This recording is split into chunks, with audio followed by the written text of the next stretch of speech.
तो पिछली बार जल पर आके मुझे एक इम्पॉसिबल चैलेंज दे देता है और उस चैलेंज को पार करने के लिए मुझे स्कॉर्पियो की मदद लेनी पड़ती है। मैं वो चैलेंज तो जीत गया था, लेकिन मेरी स्कॉर्पियो पूरी तरीके से बर्बाद हो गई थी।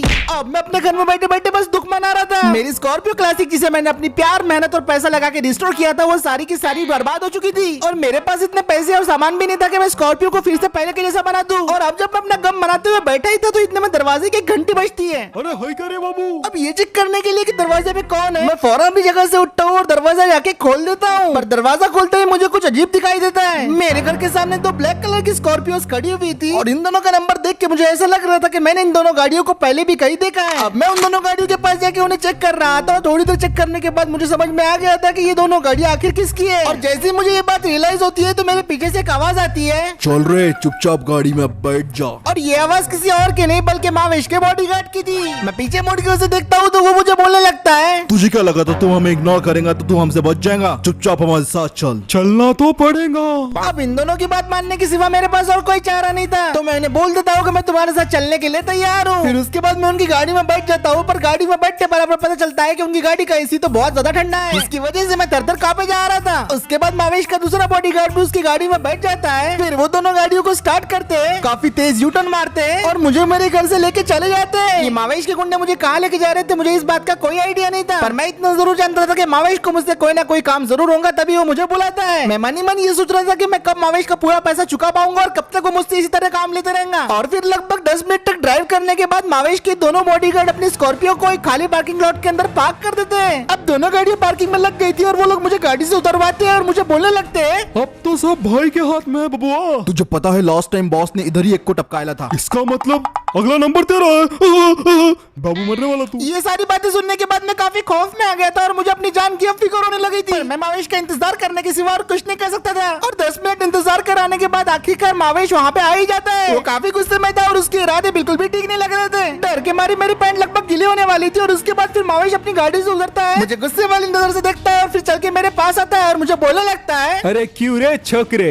खुद को बहुत स्मार्ट समझता है, मेरा फोन क्यों नहीं उठाया तूने? अरे मावेश भाई, मेरी स्कॉर्पियो टूट गई थी और वो स्कॉर्पियो के अंदर मेरा फोन था तो मेरा फोन भी टूट गया, इसलिए मैं आपका फोन नहीं उठा पाया। तुझे फोन उठाने में बहुत तकलीफ होती है ना, तेरी ये परेशानी मैं अभी दूर कर देता हूँ। ये सुन के मैं खुश हो गया था तो मावेश से बोलने लगता हूँ कि क्या आप मेरा कर्जा माफ कर रहे हो? अरे नहीं रे पगले, तुझे इस दुनिया से साफ कर रहा हूँ। मावेश ने मेरे ऊपर गन तान दी थी जिसकी वजह से मैं बुरी तरीके से डर गया था, तो मैं मावेश से गिड़गिड़ा के बोलने लगता हूँ, मावेश भाई आप बात पे गन क्यों निकाल लेते हो? अगर आपका कोई काम है तो मुझे बताओ, मैं कर दूंगा। तू सच बोल रहा है? और फिर मावेश मेरी ये बात सुन के अपनी गन नीचे कर लेता है। उसके बाद वो अपने दोनों पंटरों से कुछ डिस्कशन करता है और फिर मुझे बोलने लगता है, अगर ऐसा है तो तेरे लिए मेरे पास एक काम है, तुझे जाना पड़ेगा हमुनात्र। मैं मावेश से पूछता हूँ ये हमुनात्र क्या है? वो तुझे वहाँ जाने के बाद पता चल जाएगा। वहाँ पे तुझे पुरानी चप्पल की फैक्ट्री मिलेगी, वहाँ मत जाना। उसके बाजू में एक काला कुआं है जो पूरा सूख चुका है, उस कुएं के अंदर एक सोने की चिड़िया है, वो तुझे लेके आनी है। ये बातें समझाने के बाद मावेश अपनी गाड़ी में बैठ जाता है और उसका एक पंटर मुझसे बोलने लगता है, काश तू वापस आए, कि आज तक जो वहाँ पे गया ना कभी वापस नहीं आया। बेस्ट ऑफ लक बच्चे, चल रहे बिट्टू। इसके बाद ये लोग सब अपनी गाड़ी में बैठ जाते हैं और अपनी गाड़ियों को स्टार्ट करके वहाँ से चले जाते हैं। अब ये लोग चले तो गए थे लेकिन इन्होंने मेरे ऊपर एक बहुत बड़ा काम ला के रख दिया था और इनकी बातें सुन के लग रहा था कि काम काफी खतरनाक है। अब मैं वापस अपने घर में आ गया था और सोच रहा था कि इस काम को आखिरकार अंजाम कैसे दिया जाए। यह हमुनात्र नाम की जगह मैं पहली बार सुन रहा था, तो इस जगह के बारे में और जानने के लिए मैंने थोड़ी रिसर्च करना स्टार्ट कर दी। मैंने इंटरनेट पे इस जगह के बारे में कई सारे आर्टिकल्स पढ़े। थोड़ा रिसर्च करने के बाद मुझे मालूम पड़ा कि ईस्ट साइड की एक सिटी है और वहाँ पे सिर्फ और सिर्फ उड़ के जाया जा सकता था, पर वहाँ पे जाने के लिए कोई भी ऐसी नॉर्मल कमर्शियल फ्लाइट अवेलेबल नहीं थी। वहाँ पे सिर्फ प्राइवेट प्लेन को बुक करके जा सकते थे जो कि काफी ज्यादा महंगा था और अब प्राइवेट प्लेन के लिए पैसे निकालने के लिए मेरे पास बस एक ही रास्ता था।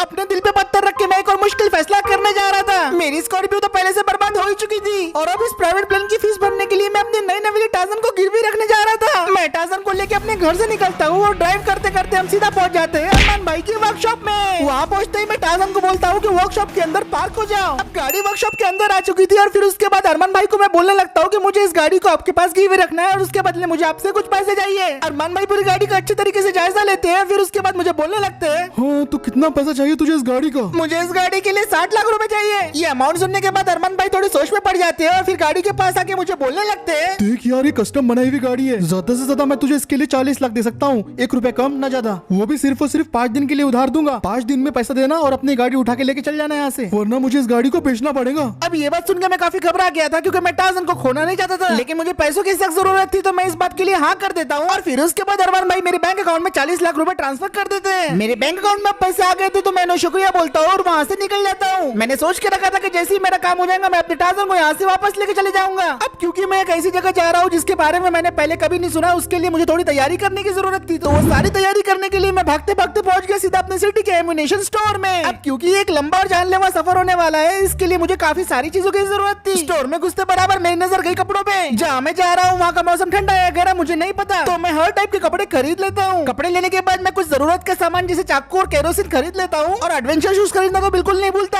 अब मैंने लगभग सारी चीजें खरीद ली थी, और सारी चीजों को खरीदने के बाद जब मैं बिल बनाने के लिए कैशियर के पास गया, तो वो मुझे बोलने लगता है, मेरे ख्याल से जहाँ पे आप जा रहे हैं वहाँ पे शायद आपको गन की जरूरत भी पड़े, तो एक खरीद लो। उस कैशियर की बात में दम तो था, तो उसकी बात मानते हुए मैं उससे गन भी खरीद ही लेता हूँ, और मैं सारी चीजों को अपने बैग में पैक कर लेता हूँ, और मैं पूरी तरीके से तैयार था मुनाफ्तर जाने के लिए। अब सबसे पहले मुझे पहुंचना था एयरपोर्ट, लेकिन मेरे पास तो कोई गाड़ी थी नहीं। मैं अपना फोन निकाल के फटक से कैब बुक कर लेता हूँ, और लगभग आधा घंटा इंतजार करने के बाद कैब वाला आ जाता है। मैं फटाफट भागते हुए अपनी टैक्सी में बैठ जाता हूँ, और वो मुझसे पूछता है, सर कहाँ जाना है आपको? मुझे जाना है रस्ती कढ़ाई का एयरपोर्ट, जो लंदन में। रस्ती कढ़ाई जो लंदन में है, ठीक है चल मेरी धन्नो। फिर वो कैब वाला मुझे लेके वहाँ से निकल जाता है, और लगभग आधे घंटे का सफर करने के बाद मैं एयरपोर्ट आखिरकार पहुँच जाता हूँ। पहुँच गए साहब, पैसा लो पैसा। मैं ड्राइवर को टैक्सी का किराया दे देता हूँ, और उसके बाद मैं टैक्सी से उतर जाता हूँ। अब टैक्सी के जाने के बाद मैं फटाफट भागते हुए एयरपोर्ट के अंदर एंट्री कर लेता हूँ। अब मैं अपने प्राइवेट जेट की तरफ जा रहा था, लेकिन वो रास्ता काफी ज्यादा लंबा था, और तभी रास्ते में मुझे एक टीयूजी वाला दिखाई देता है, तो मैं उसे बोलता हूँ कि भैया क्या आप मुझे लिफ्ट दोगे? बिल्कुल मियाँ, आके बाजू में बैठ जाओ। ये सुन के मैं बिना कोई टाइम वेस्ट किए फटाफट टीयूजी वाले के साथ बैठ जाता हूँ। चलो चले चलो चले, हो। अब हम दोनों मिलकर एयरपोर्ट के स्टेशन जा रहे थे, जहाँ पे हमारा प्राइवेट जेट खड़ा हुआ था। वैसे मियाँ तुम जहाँ कहाँ रहे जी? मैं हमुनाप्त्र जा रहा हूँ। हाँ मियाँ, वो तो मुर्दों की नगरी है। क्या? हमुनाप्त्र मुर्दों की नगरी? कैसे? जो भी वहाँ पे जाता है कभी वापस नहीं आया। अब टीयूजी वाला ये कुछ अजीब अजीब बातें किया जा रहा था, पर इसकी बातों को मैंने एक कान से सुना और दूसरे कान से निकाल दिया, और 10 मिनट तक एयरपोर्ट पे ऐसे चलने के बाद फाइनली हम उस स्टेशन पे पहुंच गए थे, जहाँ पे हमारा प्राइवेट जेट खड़ा हुआ था। वहाँ पे पहुँचते ही मैं फटाक से टीयूजी से उतरता हूँ और अपने प्राइवेट जेट को देखने लगता हूँ, और इसे देखते ही मेरे होश उड़ जाते हैं। इस प्राइवेट जेट को बुक करने के लिए मैंने 30 लाख रुपए खर्चा किए थे, और ये इतना ज्यादा लग्जरी था कि इसे देख के मुझे ऐसा लग रहा था कि मेरा पूरा पैसा वसूल हो गया है। पर तभी मेरे प्राइवेट जेट का पायलट का फोन आता है, और मुझे बोलने लगता है, हेलो मिस्टर फ्रैंक बडी, आप वर्कशॉप में आ चुके हैं? हाँ मैं वर्कशॉप नंबर 4 में पहुंच चुका हूँ। क्या कहा? Workshop number 4? नहीं, आपको वर्कशॉप नंबर 7 में आना है। अब मुझे रियलाइज हुआ कि मैं गलत वर्कशॉप में आ गया था, तो मैं उनकी बताई हुई वर्कशॉप की तरफ निकल पड़ता हूँ। मैं भागते भागते फाइनली आखिरकार वर्कशॉप नंबर 7 की तरफ पहुंच जाता हूँ, लेकिन वहाँ पे पहुंच के मुझे मिलती है बहुत ज्यादा डिसअपॉइंटमेंट। हेलो सर जी, ये रहा आपका प्लेन।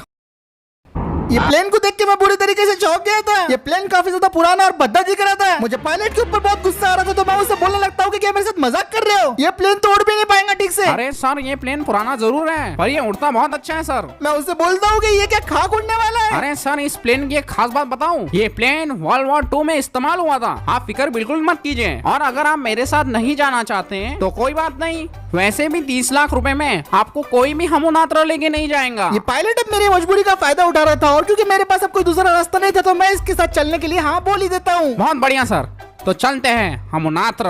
अब मैं उड़ने के लिए अपना गियर पहन लेता हूँ, और इस गियर में काफी ज्यादा अजीब लग रहा था। चलो सर, जल्दी से प्लेन में बैठ जाओ। पर मैं तो इधर ही हूँ, चिल्ला क्यों रहे हो? सॉरी सर, पर जल्दी चलना होगा। फिर उसके बाद हम दोनों प्लेन में बैठने लगते हैं, लेकिन पायलट मुझे बोलता है कि मुझे सामने बैठना होगा, क्योंकि इस प्लेन का पूरा कंट्रोल पीछे वाली सीट में है। हाँ, तो चलने के लिए तैयार? इतना कहने के बाद पायलट प्लेन का इंजन चालू कर देता है, और प्लेन का प्रोपेलर घूमना शुरू हो गया था। ये प्लेन स्टार्ट होने के बाद मेरी और भी ज्यादा फटे जा रही थी, क्योंकि ये प्लेन बुरी तरीके से वाइब्रेट कर रहा था। तो लेट्स गो। और फिर उसके बाद प्लेन रनवे पे चलना शुरू कर देता है। मावेश का मिशन से पहले तो मुझे इस बात की फिक्र थी कि ये प्लेन मुझे सही सलामत हमुनात्रा पहुंचा दे। टेक ऑफ की परमिशन मिल गई है। अब ये टाइम आ गया था कि जब प्लेन उड़ान बनने वाला था, और पायलट जैसे प्लेन का लीवर पुल करता है, तो उसके बाद प्लेन धीरे धीरे ऊपर हवा में जाना शुरू करता है। प्लेन 2 सेकंड तक तो हवा में रहता है, लेकिन तीसरे सेकंड में फिर से जमीन पे आ गिरता है। वीजी, ये क्या है? प्लेन उड़ क्यों नहीं रहा है? लगता है सर आपका वजन कुछ ज्यादा है। ये क्या बकवास है? 2 लोगों को लेके प्लेन नहीं उड़ सकता, ये तो कब आ रहा है? अबे मोटे चुप, इसे मैं उड़ा रहा हूँ। अब मैं इसे इसका लीवर खींच दूं। और फाइनली काफी मुश्किलों के बाद हमारे प्लेन ने एक बहुत ही बढ़िया और लंबी उड़ान भर ही ली थी। यहाँ से हमारा हमुनाप्तर के लिए सफर शुरू हो गया था और प्लेन काफी बढ़िया तरीके से उड़ रहा था। ऐसे हवा में उड़ के मुझे काफी ज्यादा मजा आ रहा था। क्यों सर, अब तो आप मानते हो ना कि ये प्लेन हवा में अच्छे से उड़ सकता है? जानता हूँ मगर मानता नहीं। अब ऐसे सफर करते करते हमें 2 घंटे हो जाते हैं और पायलट के मुताबिक हमुनाप्तर पहुंचने के लिए 1 घंटा और बाकी था। इसी दौरान मुझे दिखाई देता कि हमारा प्लेन एक अननोन शहर के ऊपर से जा रहा है। मैं पायलट से चिल्ला के पूछता हूँ, स्टीवी ये कौन सी जगह है? चिल्ला मत मेरे बाप, वरना वो लोग घरों से बाहर आ जाएंगे। ये जगह काफी खतरनाक है, हमें यहाँ से जल्दी निकलना होगा। वाटर कैडम प्लेन, अरे बचाओ। ओ अरे नहीं। अब हमने वो अननोन सिटी को सक्सेसफुली पार कर लिया था और हमुनाप्तर अब सिर्फ और सिर्फ 5 मिनट की दूरी पे था। फिर पायलट मुझे बोलने लगता है, सर हमुनाप्तर का मौसम बदलता रहता है, अपनी कान आंखें बचा के रखना। अब ये बात सुन के मुझे समझ में नहीं आया कि पायलट क्या कहना चाह रहा है। लेकिन थोड़ी देर के बाद हमें हमुनाप्तर शहर की बिल्डिंग दिखाई देने लगती है और जैसे ही हम उस शहर के करीब जाते हैं अचानक से मौसम बदलने लगता है। पहले तो अचानक से बादल आ जाते हैं और उसके तुरंत बाद एक रेतीले तूफान जैसा मौसम हो जाता है। मैंने कहा था ना सर, हमुनाप्तर का मौसम कभी भी बदलते रहता है। इस रेतीले तूफान की वजह से प्लेन हमारा टगमगाने लगा था। पायलट को बार बार बोल रहा था कि प्लेन को स्टेबल करो, प्लेन को स्टेबल करो। सर आप चिल्लाना बंद कीजिए, इसका संतुलन बिगड़ रहा है। और फिर जिसका डरता वही होता है। हमारा प्लेन पूरी तरीके से आउट ऑफ कंट्रोल होकर गोल को गुलाटे मारना शुरू कर देता है। प्लेन के इंजन में बड़ी वाली खराबी आ चुकी थी और उसके बाद प्लेन सीधे जमीन की तरफ नीचे जा रहा था। सर लगता है क्रैश लैंडिंग करनी पड़ेगी, तैयार रहना। और फिर हमारा प्लेन आउट ऑफ कंट्रोल होने के बाद एक बिल्डिंग से जाके टकरा जाता है, जिसकी वजह से उसका आधा हिस्सा पूरी तरीके से बर्बाद हो गया था। हमारे प्लेन ने क्रैश लैंडिंग तो कर दी थी, लेकिन गनीमत है कि हम दोनों सेफ थे और हमें सिर्फ छोटी मोटी खरीच आई थी। सत्यानाश, इस प्लेन के तो वड़े लग गए। क्रैश लैंडिंग की वजह से प्लेन में काफी ज्यादा नुकसान आया था और ये देख के मैं काफी घबरा गया था, क्योंकि मुझे लग रहा था कि मैं हमेशा के लिए यहीं फंस के रह जाऊंगा। पर मुझे ऐसे देख के पायलट बोलने लगता है, सर आप फिक्र ना कीजिए, 4 घंटे में ये प्लेन पहले जैसा हो जाएगा। क्या तुम सही बात कर रहे हो? आप फिक्र ना कीजिए, मैं टूल किट लेके घूमता हूँ। आप अपना काम करके आइए जब तक मैं ये प्लेन तैयार करता हूँ। अब ये बात सुनने के बाद मुझे थोड़ी राहत मिलती है। मैं उसे बोलता हूँ, ठीक है भाई, मैं आता हूँ अपना काम करके। और फिर मैं सीधा सिटी की तरफ चल देता हूँ मावेश के लिए सोने की चिड़िया ढूंढने के लिए। अब इस शहर में मैं आगे बढ़ जा रहा था, लेकिन इस शहर के बारे में कुछ तो अजीब ही बात थी। इस शहर में चारों तरफ सिर्फ सन्नाटा ही सन्नाटा था। चारों तरफ पुरानी और टूटी फूटी बिल्डिंगें थी और आसपास मुझे एक भी इंसान नजर नहीं आ रहा था। अब कुछ बिल्डिंगों को पार करने के बाद जैसे ही मैं शहर के अंदर आता हूँ तो यहाँ का माहौल देख के मुझे थोड़ा शक होने लगता है। चारों तरफ मल्टीपल गाड़ियाँ जली हुई थी और देख के लग रहा था कि यहाँ पे कोई बहुत बड़ी जंग हुई है। मेरे दिमाग में कई सारे ख्याल आ रहे थे और मैं सोच रहा था यहाँ पे ऐसा क्या हुआ होगा। पर मैं यहाँ पे मावेश का काम करने आया था, इसलिए मैंने इन सब बातों पे ध्यान देना जरूरी नहीं समझा और फिर मैं फिर से अपनी मंजिल की तरफ आगे बढ़ने लगता हूँ। अब ये शहर काफी बड़ा था और यहाँ पे चलते चलते मेरी हालत खराब हो रही थी और यहाँ पे कोई कार भी नहीं थी जिसके अंदर मैं अच्छे से ड्राइव कर सकूं। मेरे पैर अब बहुत ज्यादा दर्द करने लग गए थे और मैंने सोचा कि बैठ के आराम कर लूं, तभी मुझे दिखाई देती है मेरी सुनहरी किरण। सामने वाले चौराहे पे मुझे एक साइकिल खड़ी दिखाई देती है, जिसे देख के लग रहा था कि उसकी हालत अच्छी है और उसे मैं चला सकता हूँ। साइकिल देखते ही मैं बड़ा खुश होता हूँ और फटाफट भागते हुए मैं साइकिल के ऊपर चढ़ जाता हूँ और उसके बाद मैं साइकिल को लेकर निकल पड़ता हूँ अपनी तलाश करने के लिए। ऐसी जगह पे इतनी मस्त साइकिल का मिल जाना मेरे लिए किसी वरदान से कम नहीं था। मैं फटाफट साइकिल को भगाया जा रहा था और मैं हर तरफ चेक कर रहा था कि मुझे वो पुरानी चप्पल की फैक्ट्री कहाँ मिलती है। वो पुरानी चप्पल की फैक्ट्री ढूंढने के लिए मैंने लगभग आधा शहर का सफर साइकिल से ही तय कर लिया था, लेकिन इस शहर का सन्नाटा मुझे अभी भी खटक रहा था। इतना बड़ा शहर लेकिन इसमें कोई भी आदमी नहीं। इस जगह में कुछ तो बहुत बड़ी गड़बड़ थी, पर मैं अपनी तलाश जारी रखता हूँ और फाइनली शहर के बीचों बीच मुझे आखिरकार जिसकी तलाश थी वो मिल ही जाता है। मुझे फाइनली मेरे सामने दिखाई देती है वो पुरानी चप्पल की फैक्ट्री। इसके बारे में मावेश बात कर रहा था और अगर चप्पल की फैक्ट्री मेरे सामने है तो इसके बाजू में वो काला कुआं भी होगा और ठीक ऐसा ही होता है, मुझे काला कुआं भी दिखाई दे जाता है और मैं अपनी साइकिल को मोड़ के काले कुएं की तरफ लेके चले जाता हूँ। अब मैं काले कुएं के पास आ गया था तो मैं साइकिल से उतरता हूँ और उसके बाद मैं काले कुएं को चेक करने लगता हूँ, क्योंकि मावेश ने बोला था कि यहाँ पे उसके सोने की चिड़िया है। ये कुआं तो वैसे सूख चुका था लेकिन ये काफी ज्यादा गहरा था। अब मुझे समझ में नहीं आ रहा था कि मैं इसके अंदर से सोने की चिड़िया लेके आऊँ तो आऊँ कैसे। और जब मैं इस कुएं की जांच कर रहा था इतने में मेरा पैर फिसल जाता है और मैं सीधा इस कुएं के अंदर गिर जाता हूँ। अब ये गनीमत थी कि यहाँ पे कुएं के नीचे काफी सारी रेत थी, जिस पे गिरने की वजह से मुझे ज्यादा चोटें नहीं आई थी और एक बड़ा हादसा होने से बाल बच गया था। अब मैं काले कुएं के नीचे आ गया था और ये किसी सुरंग से कम नहीं लग रहा था। अब सोने की चिड़िया ढूंढने के लिए मुझे ज्यादा मेहनत नहीं करनी पड़ती, क्योंकि थोड़ा बहुत इधर उधर ढूंढने के बाद मुझे दिखाई देती है सोने की चिड़िया। वो एक पत्थर के ऊपर रखी हुई थी और दूर से ही चमक रही थी। मैं भागते हुए सोने की चिड़िया के पास जाता हूँ और मैं बहुत ज्यादा खुश था। मैं बिना देरी किए सोने की चिड़िया को अपने बैग के अंदर रख लेता हूँ और अब मुझे इस कुएं के अंदर से बाहर निकलना था। अब मेरे पास ऊपर चढ़ने के लिए रस्सी वगैरह तो कुछ थी नहीं, और थोड़ा बहुत इधर उधर सुरंग में देखने के बाद मुझे दिखाई देती है कुछ सीढ़ियाँ, और ये मेरे लिए एक अच्छा जुगाड़ करने का काम कर सकती थी। मैं किसी तरह सीढ़ियों को एक के ऊपर एक करके अरेंज कर देता हूँ, जिसकी वजह से वो कुएं के बाहर तक का रास्ता निकाल देती है, और फिर बड़ी मैं सावधानी और मुश्किल से सीढ़ियों के ऊपर चढ़ता हूँ और कुएं से फाइनली मैं बाहर निकल जाता हूँ। अब सोने की चिड़िया मेरे पास आ गई थी, तो अब घर जाने का वक्त आ गया था। मैं फटक से साइकिल के ऊपर बैठता हूँ और वापस अपने प्लेन की तरफ निकल पड़ता हूँ। अब मेरे दिमाग में सिर्फ एक ही बात चल रही थी कि उस पायलट ने प्लेन को अभी तक ठीक भी किया होगा या फिर नहीं। अब सोने की चिड़िया को ढूंढते हुए मेरे को 3 घंटे हो गए थे, तो मुझे लग रहा था कि प्लेन अभी तक बन ही गया होगा, पर रास्ते में जाते जाते मेरे साथ कुछ ऐसा होता है जो बिल्कुल भी अनएक्सपेक्टेड था। अचानक से मेरे पेट में दर्द होना शुरू हो जाता है, और ये दर्द को देख के मुझे याद आया कि मैं सुबह 2 नंबर को नहीं गया था। मैंने सोचा कि मैं थोड़ी देर तक रोक सकता हूँ, पर मेरा पेट और भी ज्यादा दुखने लगा, और मेरे पास अब बिल्कुल भी कोई चारा नहीं था। इससे पहले कि कुछ गड़बड़ हो जाती, मैं साइकिल को फटाफट भगाना शुरू कर देता हूँ और साइकिल को लेकर सीधा पहुंच जाता हूँ शहर के सुलभ शौचालय की तरफ। वहाँ पहुंचते ही मैं अपनी साइकिल को फटाक से पार्क कर देता हूँ और जल्दी से सुलभ शौचालय के अंदर घुस जाता हूँ। अंदर जाने के बाद मुझे पता चलता है कि मेन बिल्डिंग की हालत तो काफी ज्यादा खराब है, और मेन टॉयलेट की हालत तो और भी ज्यादा बुरी थी। दरवाजे नहीं थे, टाइल्स फटी हुई थी, पर मेरे पास दूसरा कोई ऑप्शन नहीं था, तो मैं यहीं पे अपना काम करना शुरू कर देता हूँ। ये मेरे लिए काफी एम्बैरेसिंग मोमेंट था, क्योंकि मैं यहाँ पे मिशन करने आया था और मैं देखो यहाँ पे क्या कर रहा हूँ। बड़ी मुश्किल और awkward तरीके से आखिरकार मेरा पूरा के पूरा पेट साफ हो जाता है, लेकिन इस चक्कर में मैं भूल ही गया था कि यहाँ पे तो धोने के लिए पानी ही नहीं था। अब ये काफी बड़ी गलती हो गई थी मुझसे, क्योंकि यहाँ पे हर तरफ सब सूखा सूखा था। यहाँ पे तो दूर दूर तक मुझे टिश्यू पेपर तक भी दिखाई नहीं दे रहा था, जिससे मैं अपना काम चला सकूं। मैं बुरी तरीके से फंस गया था और मैं चिल्लाने लगा, अरे भाई कोई आसपास है क्या? अगर कोई आसपास होगा तो भाई टिश्यू पेपर पानी लाके दो। अरे भाई कोई आसपास है तो लाके दो रे भाई। अब मैं जब पानी के लिए इस तरीके से चिल्ला रहा था, तो मुझे क्या पता था कि मेरी आवाज गलत लोगों तक भी पहुंच सकती है। अब थोड़ी देर बाद मुझे किसी के कदमों की आवाजें आने लग गई। मुझे लगा मेरे लिए कोई पानी या टिश्यू पेपर लेके फाइनली आ ही गया, लेकिन जो चीज मेरे सामने आई उसको देख के मेरी फट के हाथ में आ जाती है। मेरे सामने एक भयानक सा खून से लथपथ आदमी था, जिसे देख के मैं बहुत ज्यादा डर गया था, और मैं बिना पैंट पहने ही अपनी जान बचाने के लिए वहाँ से कूदता हूँ और ऐसे ही टॉयलेट से वहाँ से भागने लगता हूँ। पर भागते भागते जैसे ही मैं बिल्डिंग से बाहर आता हूँ, सामने का मंजर देख के मेरे होश ही उड़ जाते हैं। वहाँ पे उसके जैसे और भी कई सारे थे। ये सब देख के मैं बहुत ज्यादा डर गया था, मुझे अपनी आंखों पे यकीन ही नहीं हो रहा था। लेकिन अब मुझे समझ में आ गया था कि हम उन आपतरों को मुर्दों की नगरी क्यों कहते हैं। मेरे सामने ऐसी कई सारी जिंदा लाशें खड़ी थी। ये सब देखने के बाद मैं सदमे में चला गया था, और तभी फिर से मेरे पीछे वो टॉयलेट वाला मुर्दा आ जाता है और मेरे पीछे बहुत जोर से चिल्लाने लगता है। वो मुझ पे हमला करने के लिए आ रहा था, तो मैं तुरंत अपनी साइकिल की तरफ जाता हूँ, उसके ऊपर बैठता हूँ और साइकिल को भगाते हुए वहाँ से निकलता हूँ। मुझे भागता हुआ देख वो मुर्दे मेरा पीछा करना शुरू कर देते हैं। अब मैं अपनी जान बचा के भागे जा रहा था, और ये सारे के सारे मुर्दे मेरा पीछा करना शुरू कर दिए थे।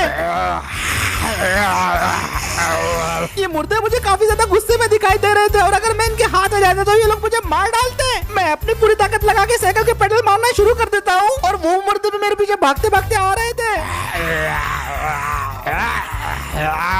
अब ऐसा करते करते फाइनली मैं उस जगह पे पहुंच गया था जहाँ पे हमारा प्लेन क्रैश हुआ था। मुझे अब जल्दी से अपने प्लेन में बैठ के घर वापस जाना था, लेकिन मुझे क्या पता था कि वहाँ पे मेरा एक और मुसीबत इंतजार कर रही है। वहाँ पहुँच के मैंने जो देखा उसकी वजह से मैं पूरी हिम्मत हार चुका था। प्लेन का पायलट पूरी तरीके से खून में लथपथ था, और देखने से लग रहा था कि उसकी मौत हो चुकी है, और प्लेन भी अब पूरा जल के खाक हो चुका था। ये देख के मेरा दिमाग पूरी तरीके से ब्लैंक हो गया था, समझ में नहीं आ रहा था मैं करूँ तो क्या करूँ। मेरी आखिरी उम्मीद तक टूट चुकी थी, तो मैं वहाँ से भागने लगता हूँ। मैं पूरी तरीके से पैनिक हो चुका था और समझ में नहीं आ रहा था कि अब क्या किया जाए। और जैसे मैं बिल्डिंग से टर्न लेता हूँ, तो मुझे दिखाई देता है कि मेरे सामने फिर से काफी सारे मुर्दे आ रहे हैं।